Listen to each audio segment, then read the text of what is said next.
Europe is running short on electricity. A perfect storm of surging demand and short supply means energy prices are rising across the sector, from natural gas to renewables.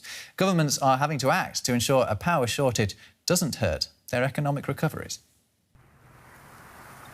Can Europe keep the lights on? The continent is facing an energy crisis. Prices for many fuels have soared to new records in recent weeks. Businesses and households' power bills are rising too. Ireland is warned of possible blackouts. Energy prices have already been high on Europeans' minds after Brussels announced its Green Deal to transition away from fossil fuels in July. Spain took one of the most drastic steps this week to rein in prices, saying it would take back almost €3 billion in profits from energy companies. We are going to take away those extraordinary profits that the energy companies are making. They can afford it, and we are going to redirect them to consumers to cap the gas bill in the face of the foreseeable increase in the price of gas in the coming months. And we are also going to reduce the electric bill. And it's not just Spain. All across Europe, prices have climbed to new records. Electricity prices rose more than 8% in the 12 months through July, while natural gas prices rose 13% and diesel 20%. Even prices for coal, which is being phased out in many European countries, are on the rise. Natural gas shortages are particularly worrying. Gas producers haven't kept up with the bounce back in demand from pandemic lows. Europe is struggling. Major suppliers like Russia have slowed shipments. European gas stockpiles are now at their lowest levels in years, at a time when demand will jump during the cold winter months.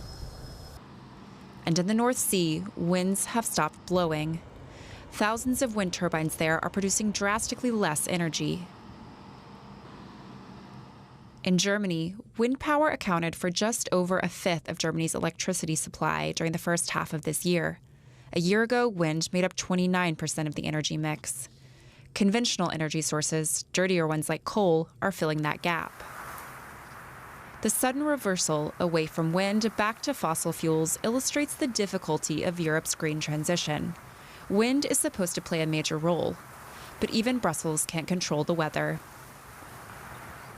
Well, let's get more on Europe's energy problems with Georg Zachman. He's a senior fellow at the economics think tank Bruegel, specialising in energy and climate change. Thanks for joining us on DW Business. There seems to be shortages across so many energy sources. Why are so many problems happening at once? Yeah, good morning, Rob. Well, I would argue that the surge in prices is indeed due to an overlap of a couple of factors, each of which in its own right might not have such a big effect. And they are very different effects. So I think it would be good to kind of unpick them individually. So on the one hand, we have this uncertainty on gas supplies, and there is a big issue currently with gas supplies from Russia. They have been significantly lower than in the last years. And people are claiming that that is partly due to the construction of Nord Stream 2 and the due certification of the pipeline. And therefore, Russia is essentially kind of trying to keep more gas in its own storage, what we are observing right now, instead of sending it over in order to have some leverage in the negotiations on the certification. Right. Another issue is that the international gas markets, the liquefied natural gas supplies are running low to Europe at the moment. There's high demand in Asia, there's low supplies in the US and low exports, issues in other parts of the world, like in Peru, for example. So this results in seasonably low or very low stockpiles of natural gas on the European continent. And therefore, I think markets are working relatively well by indicating we need to have high prices now in order to keep enough gas in storages for the winter. Yeah, there's also this problem with there not being enough wind in the North Sea to provide extra power for renewables.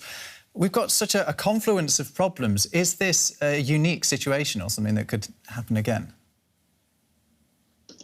No, I think there are even more factors out there. You mentioned the low wind supplies. The colleagues mentioned the high carbon prices that we are seeing.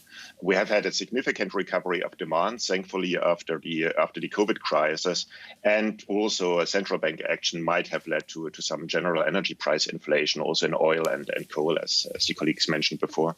So I would argue that prices will at some point start to normalize again, because those issues that I mentioned are mainly transitory shocks. So the wind will come back, the recovery will potentially slow down, the gas supply issues will be resolved.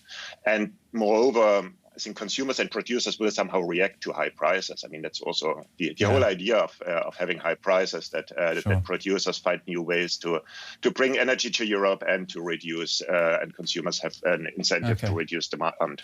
All right. Georg Zachman, thanks a lot for staying across that for us. That's Georg Zachman from Bruegel.